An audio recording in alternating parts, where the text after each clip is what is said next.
Sanibona. Kusontombela futhi lo okhulumayo. Ngithanda ukuthi ngize nofazi wesibili bokuthi uShembe noJesu umuntu oyedwa. Ngomunye unyaka ngisebenza kwenkampani. Kule nkampani kunomunye umuntu owayesonta kuapostoli. Lo muntu sasijwayele ukuthi sishare ubufakazi sinaye. Kodwa ubufakazi bethu isikhathi ningi sasingaboni ngaselilodwa. Ngoba khona nje lokho kudonsisana nje.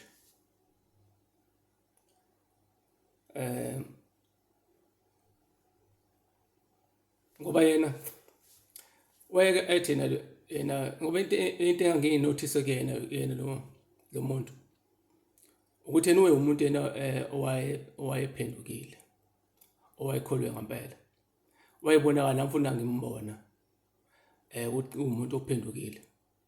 Labanye abantu futhi nabo babesho ukuthi hayi uphendukile lo muntu.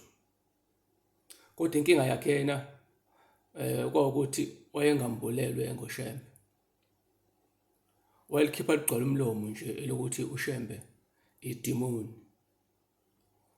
Kodwa mina ngangi-understand ukuthi uShembe noJesu bobabili bayithunywa zaNkulunkulu.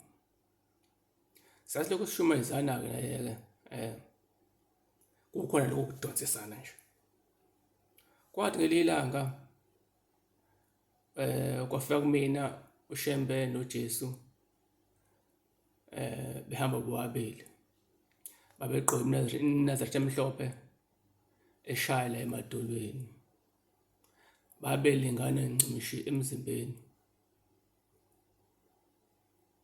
Ngisho izitho zabo zazilingana.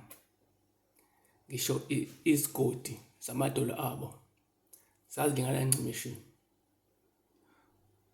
Omunye uma ebeka unyawo lwa right nomunye ebeka unyawo lwa right. Uma omunye ebeka unyawo lwa left nomunye ebeka unyawo lwa left. Konke babekwenza ngesikhathi esisodwa. Kuphela ukuthi omunye wayemhlophe omunye wayemnyama. Bathi uma befika kumina bafike basho bathi bona bawumuntu oyedwa.